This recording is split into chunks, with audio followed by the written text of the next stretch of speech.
Then the Lord said to Moses, "Go to Pharaoh and say to him, 'This is what the Lord says, let my people go, so that they may worship me. If you refuse to let them go, I will plague your whole country with frogs. The Nile will teem with frogs.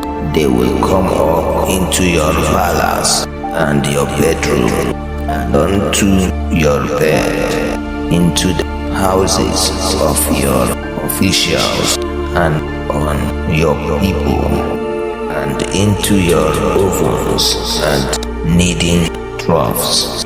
The frogs will go up on you and your people, and all your officials." Then the Lord said to Moses, "Tell Pharaoh, stretch out your hand with your staff over the streams and canals and ponds, and make frogs come up on the land of Egypt." So Aaron stretched out his hands over the waters of Egypt, and the frogs came up and covered the land. But the magicians did the same things by their secret arts. They also made frogs come up on the land of Egypt. Pharaoh summoned Moses and Aaron and said, "Pray to the Lord to take the frogs away from me and my people, and I will let your people go to offer sacrifices to the Lord."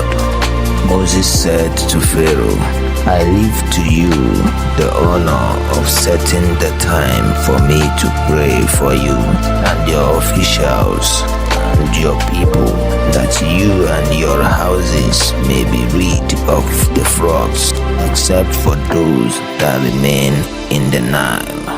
"Tomorrow," Pharaoh said. Moses replied, "It will be as you say, so that you may know there is no one like the Lord our God. The frogs will leave you and your houses, your officials and your people. They will remain only in the Nile." After Moses and Aaron left Pharaoh, Moses cried out to the Lord about the frogs he had brought on Pharaoh, and the Lord did what Moses asked. The frogs died in the houses, in the courtyards, and in the fields. They were piled into heaps, and the land reeked of them. But when Pharaoh saw that there was relief, he hardened his heart and would not listen to Moses and Aaron, just as the Lord had said. Then the Lord said to Moses, "Tell Aaron, stretch out your staff and strike the dust of the ground, and throughout the land of Egypt the dust will become gnats." They did this, and when Aaron stretched out his hand with the staff and struck the dust of the ground, gnats came upon men and animals. All the dust throughout the land of Egypt became gnats.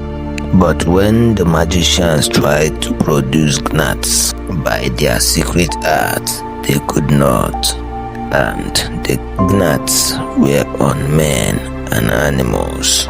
The magician said to Pharaoh, "This is the finger of God." But Pharaoh's heart was hardened, and he would not listen, just as the Lord had said. Then the Lord said to Moses, "Get up early in the morning and confront Pharaoh as he goes to the water, and say to him, 'This is what the Lord says, let my people go, so that they may worship me. If you do not let my people go, I will send swarms of flies on you and your officials, on your people, and into your houses. The houses of the Egyptians will be full of flies, and even the ground where they are.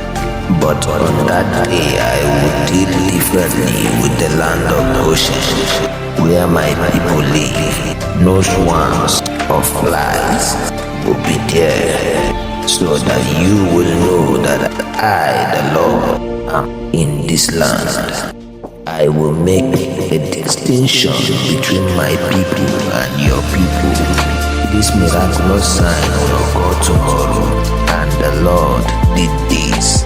Dense swarms of flies poured into Pharaoh's palace and into the houses of his officials, and throughout Egypt the land was ruined by the flies.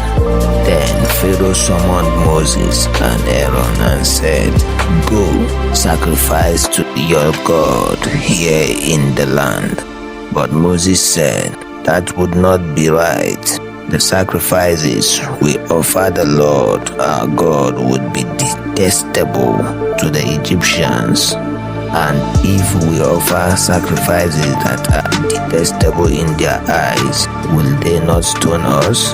We must take a 3-day journey into the desert to offer sacrifices to the Lord our God, as He commands us."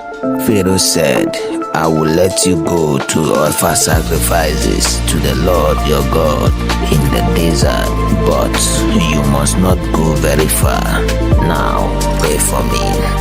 Moses answered, "As soon as I leave you, I will pray to the Lord, and tomorrow the flies will leave Pharaoh and his officials and his people. Only be sure that Pharaoh does not act deceitfully again by not letting the people go to offer sacrifices to the Lord." Then Moses left Pharaoh and prayed to the Lord, and the Lord did what Moses asked. The flies left Pharaoh and his officials and his people. Not a fly remained.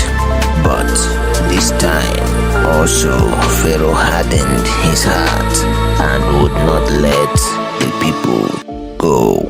If you are not following Bible readings, you are probably never going to see us again. If you are, then congratulations, you are growing every day.